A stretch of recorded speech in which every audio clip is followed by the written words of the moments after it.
Continuando a análise da Instrução Normativa número 73, de 5 de agosto de 2020, vamos passar a analisar agora a metodologia. A Instrução Normativa traz as metodologias mais usuais, que seriam a média, a mediana e o menor dos valores obtidos. Nesse aspecto, no parágrafo 1º, ele estabelece a possibilidade de utilizar outros métodos mais adequados para a realidade do órgão responsável pela pesquisa de preço. Também traz, assim como a gente analisou lá no artigo 3º, a necessidade de justificativa da utilização e da exclusão dos outliers, que seriam aqueles preços inexequíveis ou excessivamente elevados. Também traz a necessidade de, no momento da elaboração da planilha, seja na planilha do Excel, seja no documento do Word, uma análise crítica dos valores ali colocados, né? E ela vai ter que ser estabelecido por que você utilizou tais dados e não usa outros dados. E no parágrafo 4º, ela estabelece a possibilidade de se utilizar menos de 3 valores, menos de 3 preços. Lembrando que a jurisprudência sempre afirma da necessidade de utilização de 3 preços. Caso não seja possível, é necessário se justificar de forma robusta a não utilização. E aí, essa ponderação vai ao encontro do que a gente falou no artigo 5º, no seguinte sentido, da necessidade de juntada do pedido de fornecedores que não foi respondido.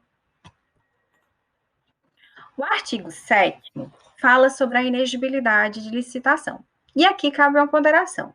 Não se trata, basicamente, de uma pesquisa de preço. Não se trata absolutamente, na verdade, de uma pesquisa de preço. Se trata mais de uma justificativa de preço. Porque, uma vez não existindo competição, não há como você procurar no âmbito de vários fornecedores o preço. Na verdade, sendo a inexigibilidade, pela sua própria natureza, não há que se falar de competição.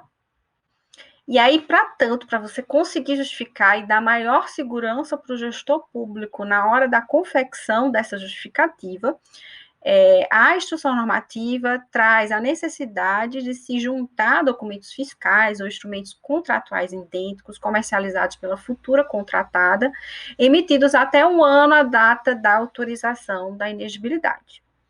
Esse entendimento tem respaldo na orientação normativa número 17 de 2009, que fala sobre a razoabilidade do valor das contratações decorrentes de inexigibilidade, poderá ser aferida por meio da comparação da proposta apresentada com os preços praticados pela futura contratada junto a outros entes públicos.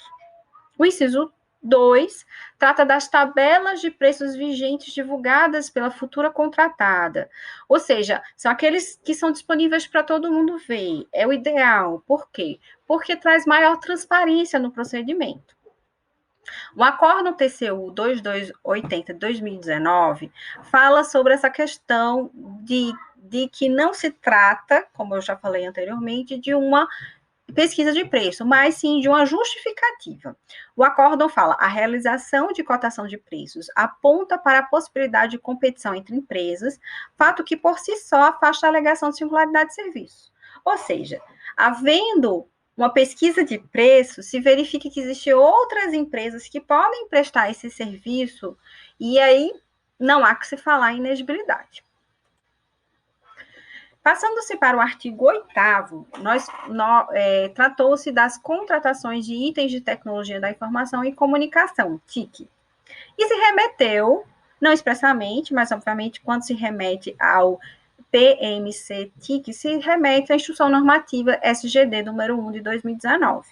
A Instrução Normativa 73 vai ser aplicada, no caso de TIC, apenas de forma subsidiária.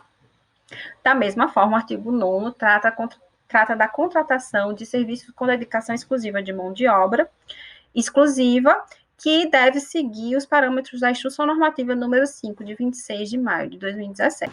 Analisando o artigo 10 da Instrução Normativa número 73 de 2020, ela rememora, ela traz o detalhamento dos conceitos de preço máximo e preço estimado. Antes de passar necessariamente para a análise desses dois conceitos, é só importante lembrar que o conceito de sobrepreço, trazido no artigo 2º, é um conceito semelhante ao do PL 1292, que está em tramitação no Congresso Nacional, que será a nossa futura Lei Geral de Licitações. A Secretaria de Gestão do Ministério da Economia buscou harmonizar esses dois conceitos para evitar futuros conflitos, né, na possibilidade dessa legislação vindoura. Especificamente com relação ao preço máximo e ao preço estimado, como eu disse, esses conceitos se basearam no Acórdão 392 de 2011 do terceiro plenário, em que se estabeleceu que o orçamento, ou o valor orçado, ou o valor de referência, aquele valor que é coletado na cesta de preços, que tem preços públicos, que tem preços de fornecedores, de mídia especializada. Então, esse preço estimado, ele pode ser diferente do preço máximo. Por exemplo, se eu tenho uma licitação em que em que está disponível para mim basicamente apenas preços públicos, né? Em preços em que ocorreram pregões e que nesses pregões já foi estabelecido aquele preço limite, né? É possível, verificando questões de mercado, verificando peculiaridades locais, fazer um estudo e justificar, dizendo que o meu preço máximo ele vai ser 10, 20 ou 30% acima do valor estimado. Então, basicamente, o valor estimado vai ser aquele valor estabelecido na fase interna da licitação. Como eu disse, quando a gente tem aquela cesta de preço disponível para a gente vai fazer aquela análise crítica que a gente falou anteriormente. E já o preço máximo vai ser aquele valor máximo que a administração está disposta a pagar. E ela vai estabelecer isso no edital, na fase externa da licitação. E aí, considerando isso, será possível, aliando a atratividade do mercado e sempre tendo em mente a necessidade de mitigação do risco de sobrepreço, uma fixação, uma diferenciação dos dois conceitos.